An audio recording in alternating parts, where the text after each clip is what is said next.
I don't know. I wish I was in San Francisco right now. Why is that? Because I'm a bit of an Apple fanboy, and it would be fun to be at Worldwide Developers Conference one day. Not because I program at all, but just to be there. Awesome. Awesome. So have you ever gone to a launch at all before?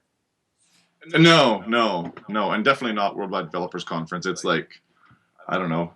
There's like 5 to 6 thousand people a year go to it, and you have to be like drawn to go because the demand to get to this Apple conference is so high, or something like that. Yeah. Have you ever like sat in line outside of an Apple store and waited to buy the product, the latest thing? No, no, I No? haven't. I'm an online shopper through Okay. and through. Got it. Got it. Yeah. What do you think about people that do that? Um, well, a lot of them are sitting there earning a living, so I think that's a pretty ingenious way to earn a living because they're buying it and then selling it to the gray market in Asia Interesting. and turning quite a sizable profit. Apparently, Hmm. in fact, they caught one guy trying to get through customs in Hong Kong a couple of months ago. Literally had 40 iPhones taped to his body. Not kidding.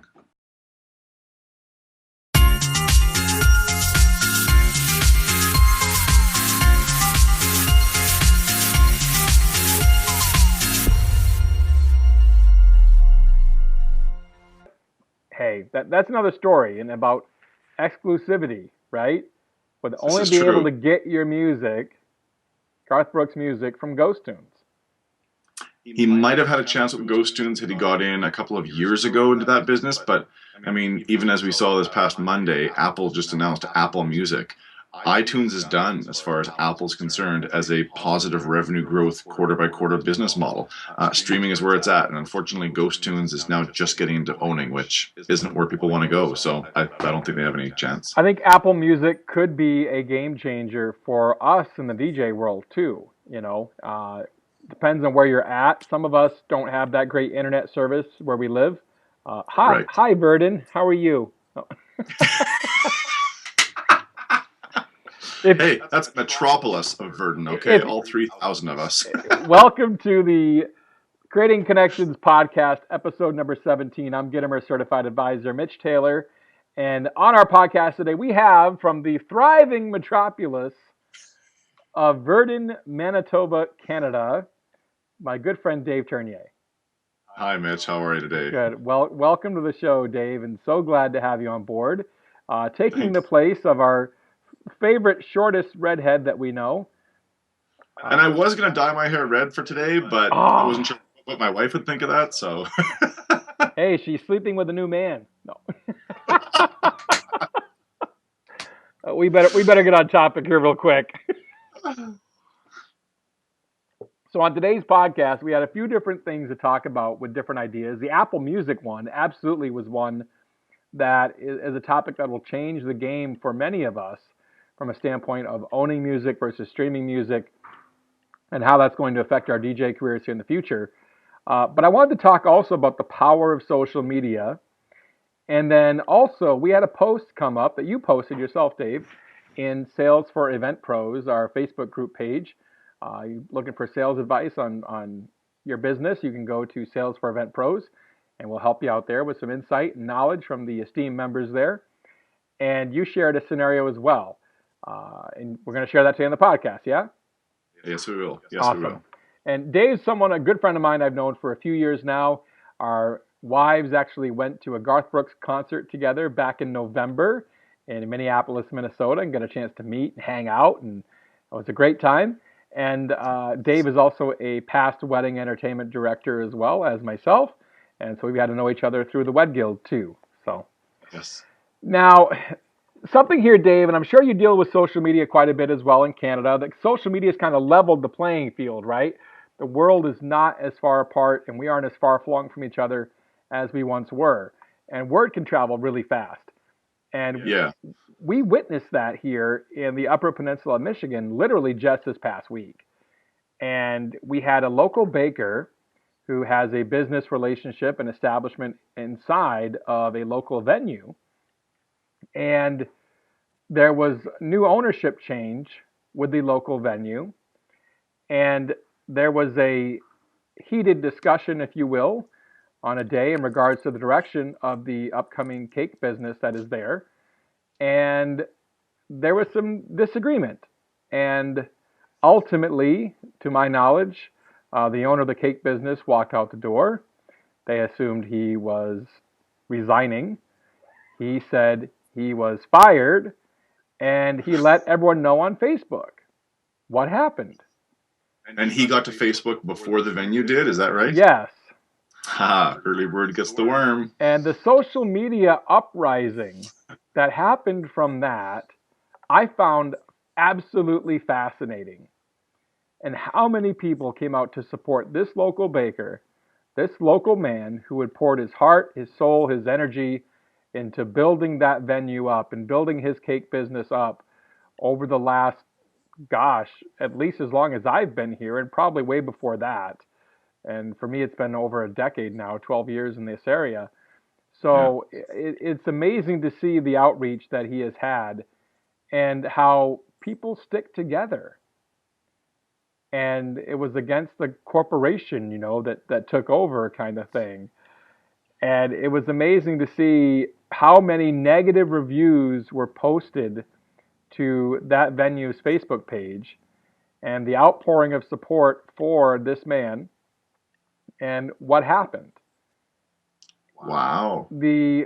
And someone did he get his job back, or is he done there? Well, now? What's funny on this whole thing is that the reality that happened was, and someone on Facebook really, I thought, had the right wording for this.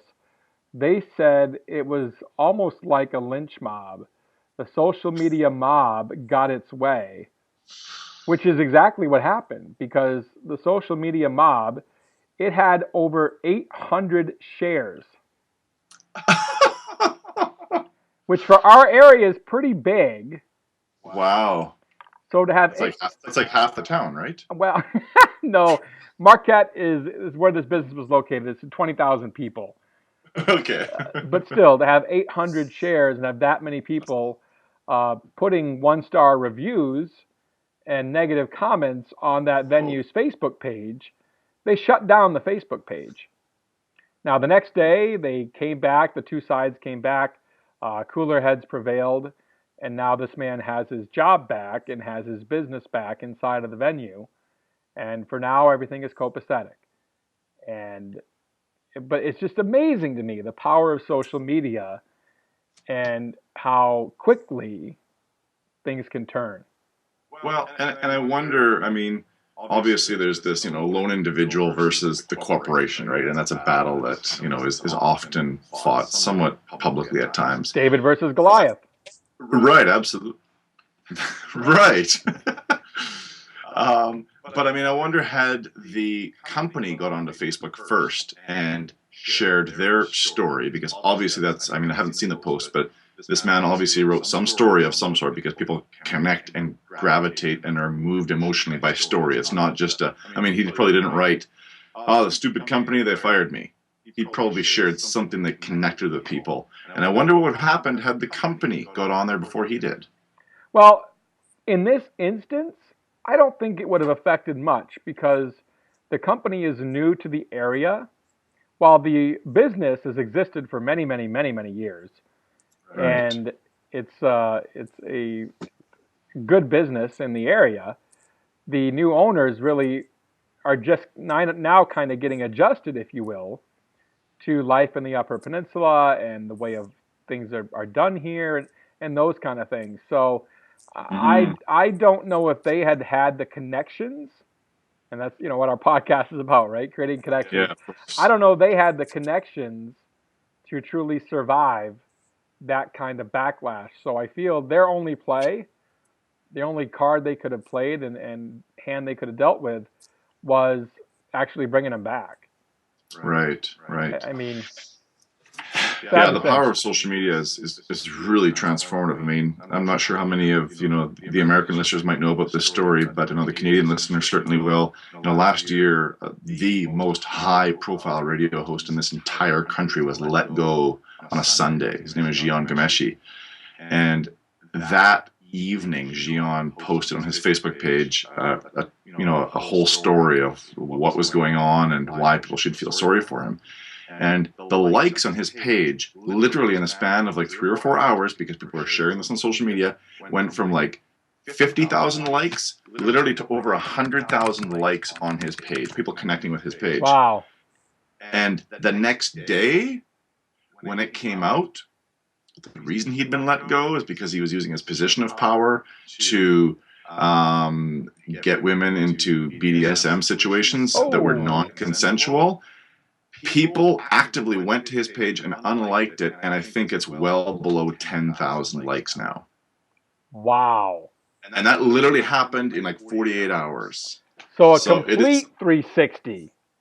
Complete. It's people need to be truly cautious. Maybe isn't the appropriate word, but just know the power social media has, and that you can leverage it for good, but it can sometimes also be leveraged for other purposes. This is true. Yeah.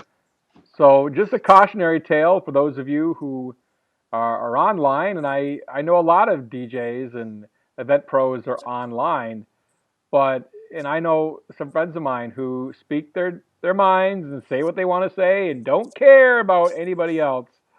That can really affect your business adversely. Yeah.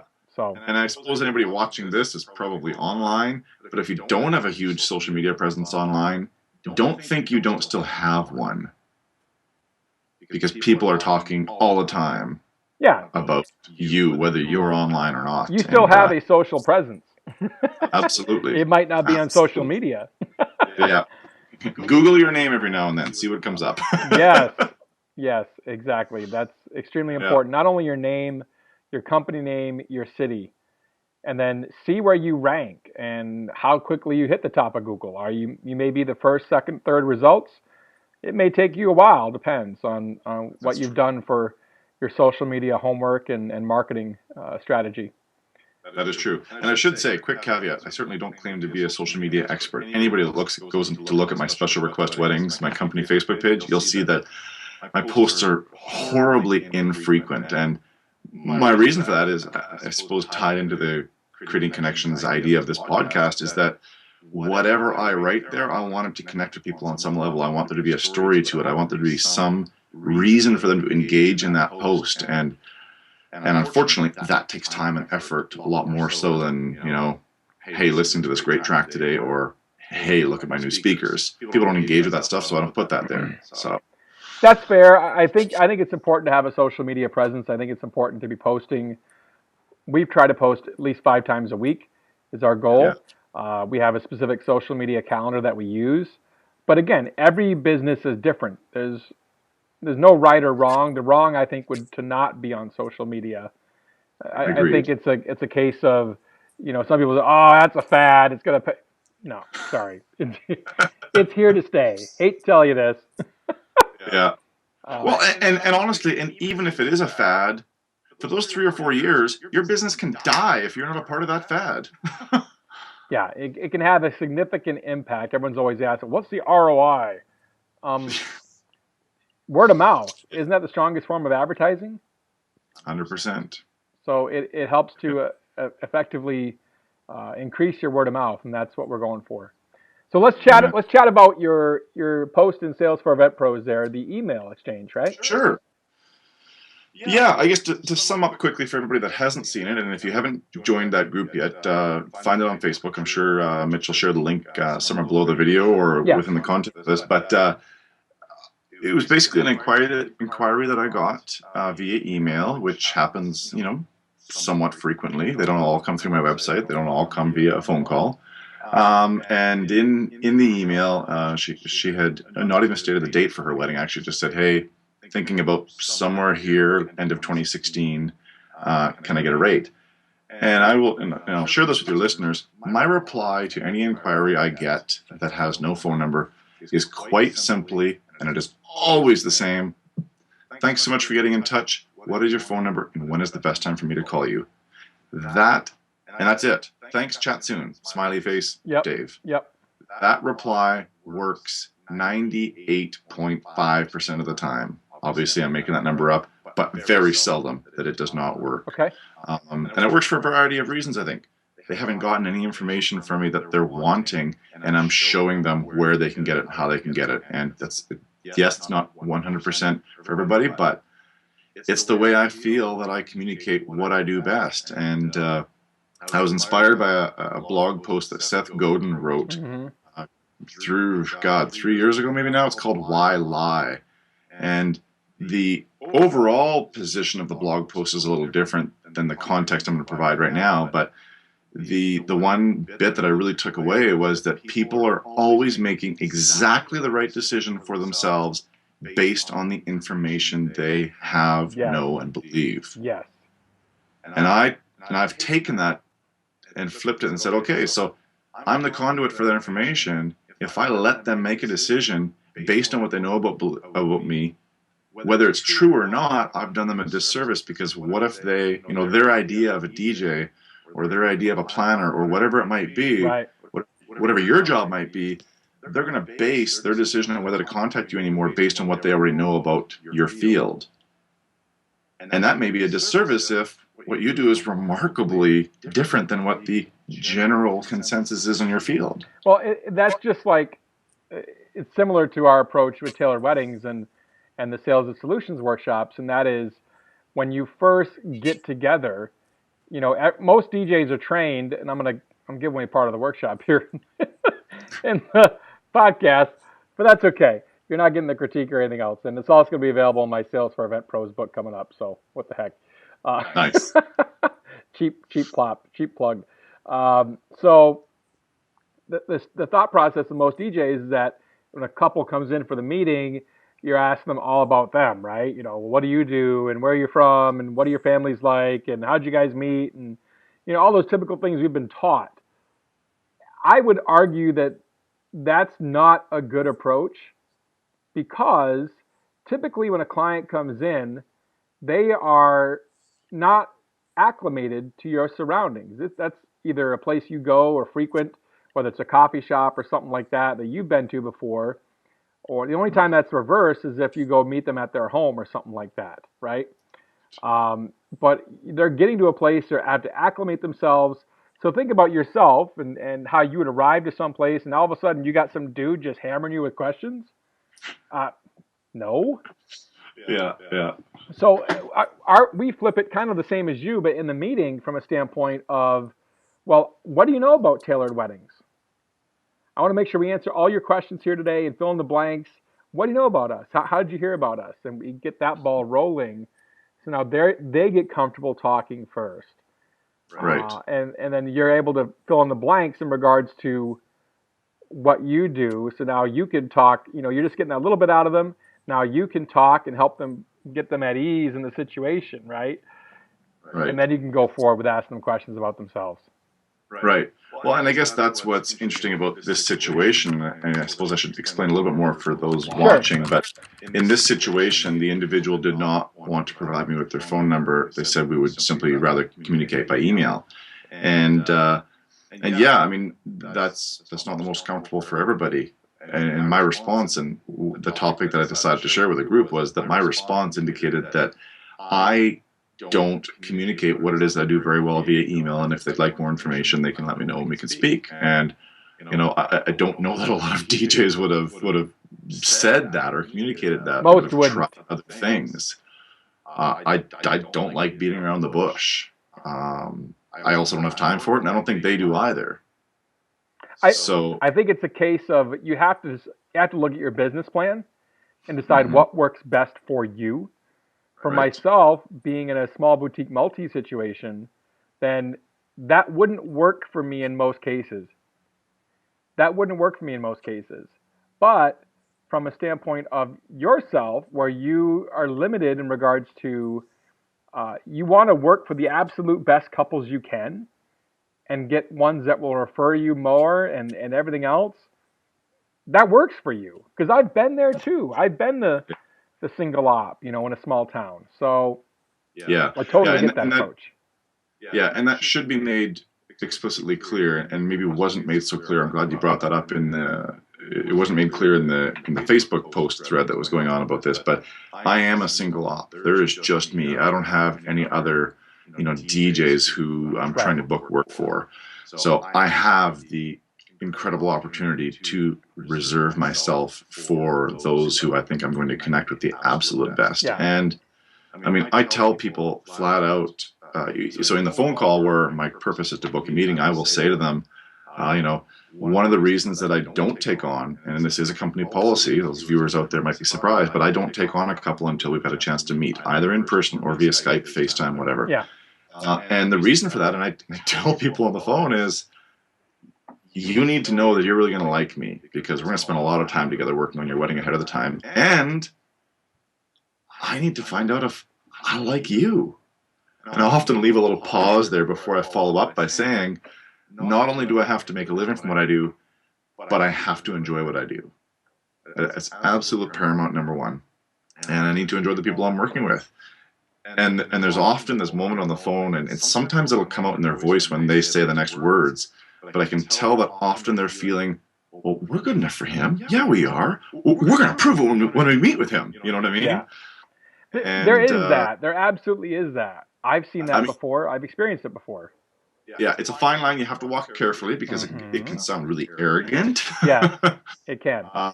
But if you can walk that fine line, that can not only be, serve the situation really well, but it can actually increase desire to not only meet with you, but maybe work with you. Absolutely. Because so many people, I think, are used to, especially in the DJ industry, dealing with DJs who have this desperate mentality to them, where they got to get it. We'll tell you what, I'll give you an extra $50. Well, the opposite of it for me. Yeah, and I get that, and that's something that, again, not a lot of people have that. They're in that poverty conscious mindset, as Mark Farrell says. Right. And you can't look at it that way. And yeah, I tell people all the time, they need to meet with whomever they're considering handing a live microphone to in front of all your friends and family. That's a good way to put it. Why wouldn't you want to do that? It's a no-brainer, So yeah, and people shouldn't think that I'm in some affluent type of market either, and that I can afford to do this. That's not the case. I mean, I'm in the average price for mobile DJ here, from beginning of cocktails to the end of the night, is $500 to $600. Yeah. So I mean, I don't think you're in your own market, and these thoughts don't work there. It's more of a mindset on our part than it is on your clients' part. It really truly is. Yeah, absolutely. So did you get any response back from them? Where does it sit right now? We are just over 24 hours past my reply to them that I shared with them, and I've received no response yet. Having said that, her responses to my emails up to that point had been like 5 to 7 days after my replies, so I'm not really sure kind of where they're at, if they're not heavy or excited into planning mode. I mean, they didn't have a date before either, so... Yeah.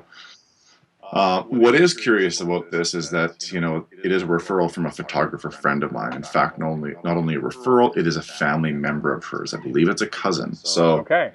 Some people might say, ooh, does that change things, Dave? Are you burning a bridge here? I know this photographer fairly well, and, knowing her, I think she's going to appreciate that, look, I do what's best, not for me, but for my clients as well. And I think she'll respect that. Will I get a hold of her in the next couple of days and say, hey, I did get a hold of so-and-so, I haven't heard back from her, just want to make sure she's not upset with my response? Yeah, I might get a hold of her. We'll see. I'm going to give this another few days to work itself out. I mean, think of where they're coming from as well. They may have dealt with a lot of jerk DJs in the past. Mm-hmm. And they may have no reason to think otherwise, that I'm one of those guys too. So... Right. I mean, I try to be empathetic with why people want to communicate the way they are, but I do try to gently say, look, this is what's best for not only me, but you as well, and we'll see if we get a phone call to happen. So I will update everybody in the group. Join the group if you want to see the answer to this story, everybody. Awesome. Sounds great. Well, this has been the Creating Connections podcast, episode 17, with our good friend and guest, Dave Tournier. Thank you so much. Pleasure being here. If you want to hear more about Dave, check out djthought.com. More information about Vicky can be found at vickymusney.com, or you can check out where I'm going to be next. We got a big speaking lineup here coming up this year, mitchtaylor.net. Thank you for watching. Cheers. Bye-bye.